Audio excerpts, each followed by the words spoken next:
David, you are a public theologian, also my friend, and living life out in communities of radical reconciliation. You're a fellow, an alum of Praxis, went through our nonprofit program. And I think one of the things I enjoy learning more about you is you simply call people into loving God, loving our neighbors, and even potentially considering how we might love our enemies. Will you kick us off in this and talk through what you see going on in your world, culturally, especially in this age of what I mentioned, openness, but also disillusionment? Instead of focusing maybe on secular decline, focus on the tensions that we're seeing even spiritually in our culture right now. Yeah, well, the loving God, loving neighbor, and loving enemies didn't originate with me. This guy named Jesus. And so, so I think that seems to be optional in Christian formation right now. And I think that was a declarative thesis that Jesus set up when he's setting up this like new kingdom. And it's really at the crucible of loving God and loving neighbor that the image of Christ is being formed in us. And I think that we've forgot that. So I think in the wider spiritual ecosystem of what's happening right now is that we do not understand the powers of technology and screens to form us. There used to be a saying that, everybody's entitled to their own opinions, but they're their own set of facts. But now people really do have their own set of facts. So truth is very, I remember in the 90s talking about moral relativism, and there's a whole ecosystem to support moral relativism.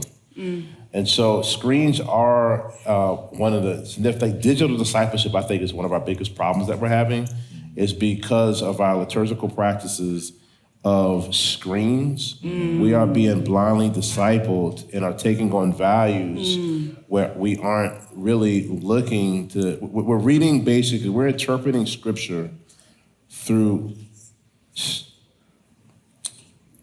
digital discipleship of partisan imagination. Yeah. So when we look at loving God, loving neighbor, loving our enemies, it's often with a partisan political agenda that's been billions of dollars that's been formed to shape us, than it has been actually from just spending time meditating on the scriptures and prayer and then interpreting the world in that way.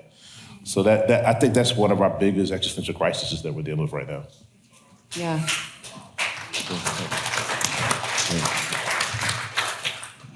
I'm actually going to turn it to you, Eric, tech entrepreneur. So nice transition there, right? But I also love that you manage your family ranch, and you are extremely passionate about calling people into a life of discipleship. As David mentioned, we're living in an age where billions are being spent on the formation of our humanness into tech in this digital age. Talk to me about how I often find it harder and harder to just be human, being formed, whether we even know it, by our devices, by our tech. How are you combating that? What are you finding in your life, day in and day out, and ways to follow formation towards the ways of Jesus versus the ways of the digital age? Yeah. I kind of think about it, I think about technology a little bit right now, like food. And so the antidotes of am I hungry? Am I eating? What am I eating? Am I snacking on sugar? What am I feeding? And so I think about prayer, fasting, and honesty. And so those are the three things. And so I'll be praying in the morning, Lord, what do you want me to see? And before I do the next thing on a screen, am I prayerful in what I'm doing, or am I doing? So there's a prayerfulness.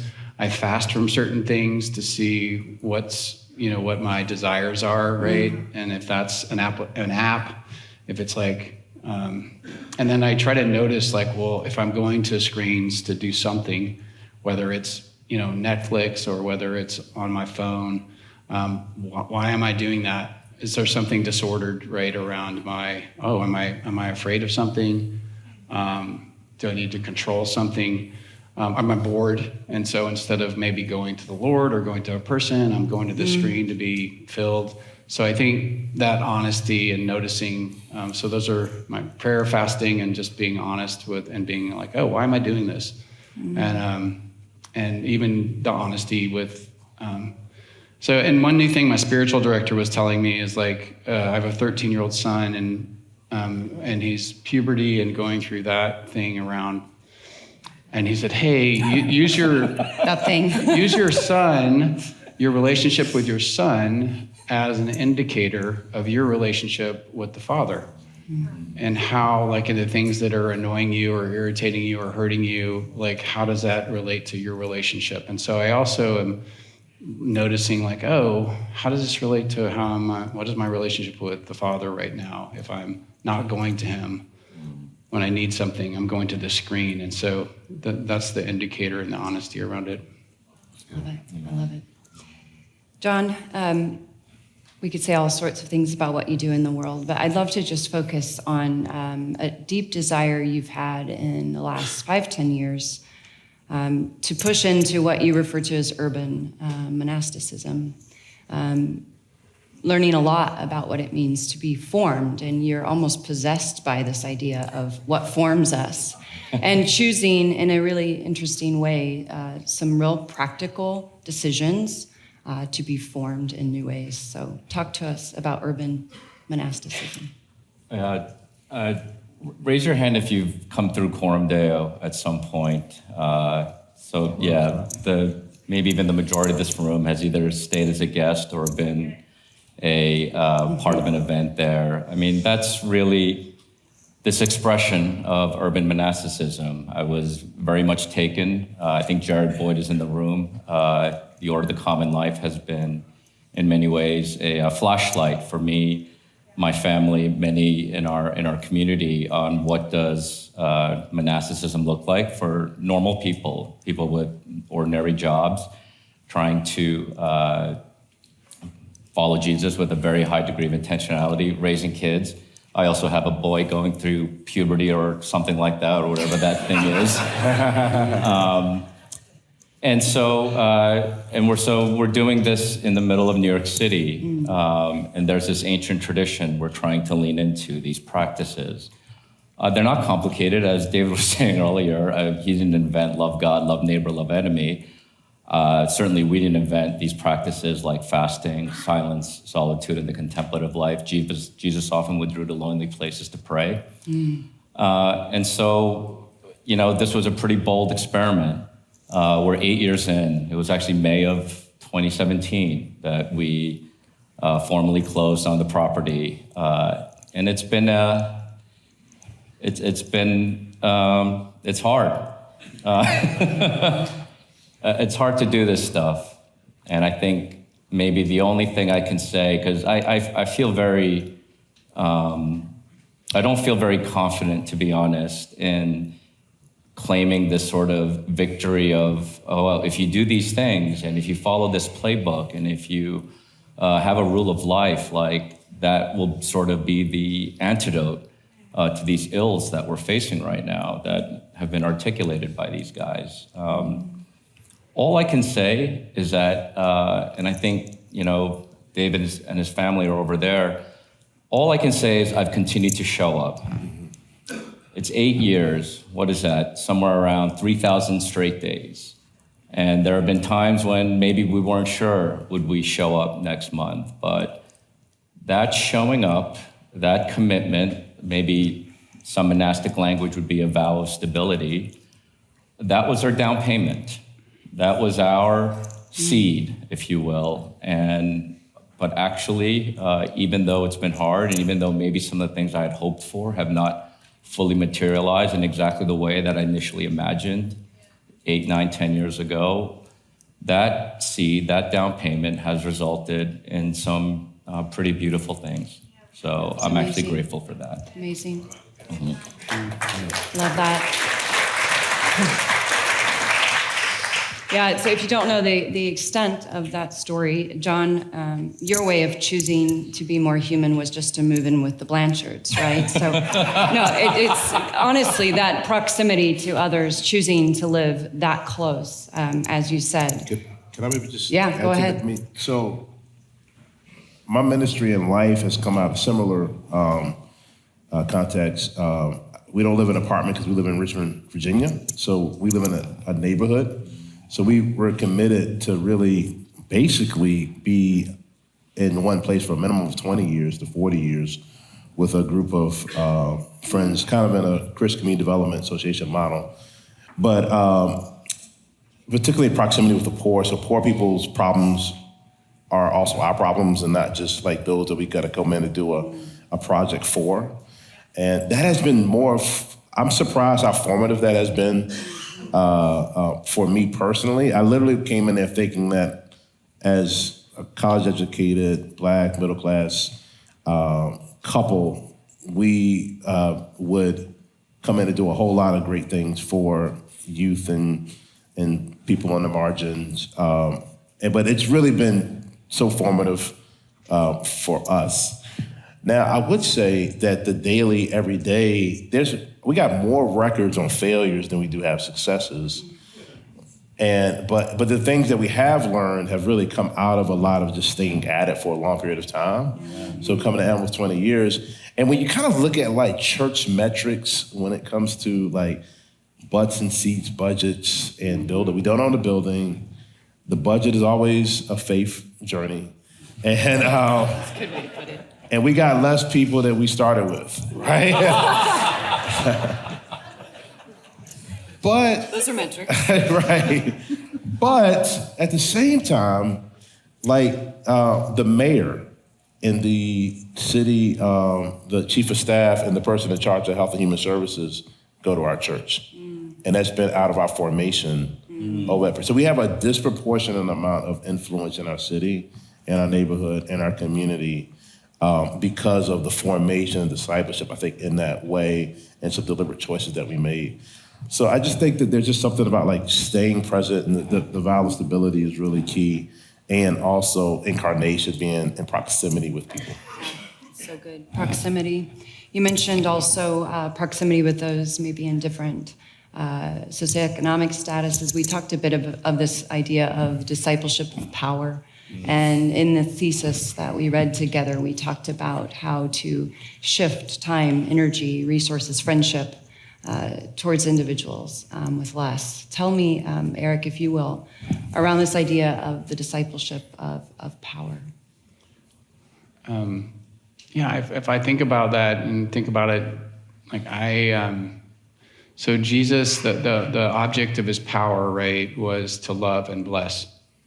Right, and his kenosis, right, of giving away all this power for this purpose of redeeming. So there's an example.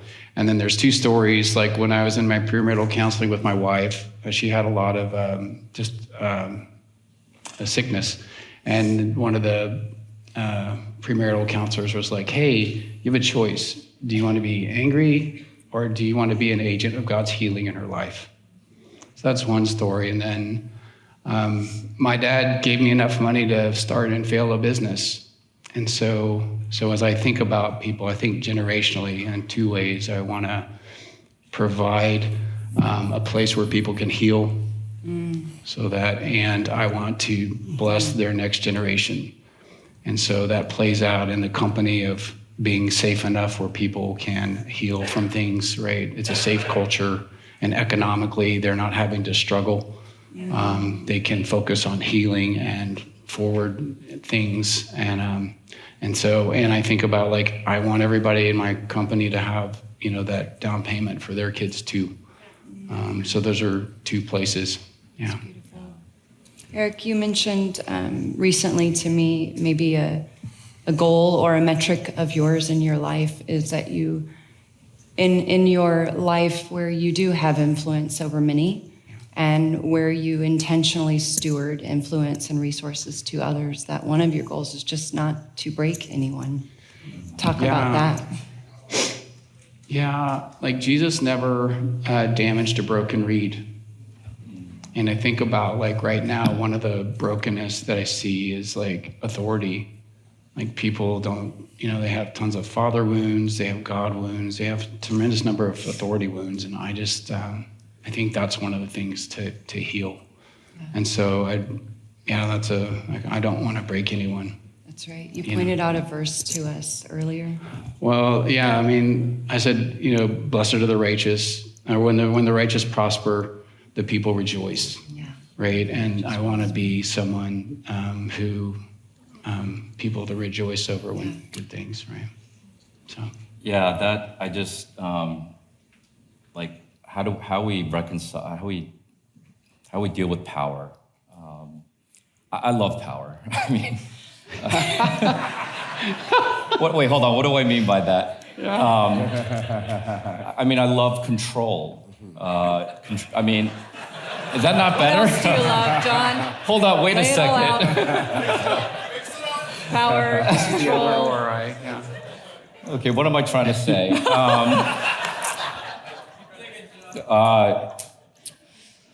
It's intoxicating. What? Yeah. This is not going. Hold on a second. Okay, hold on. I got it.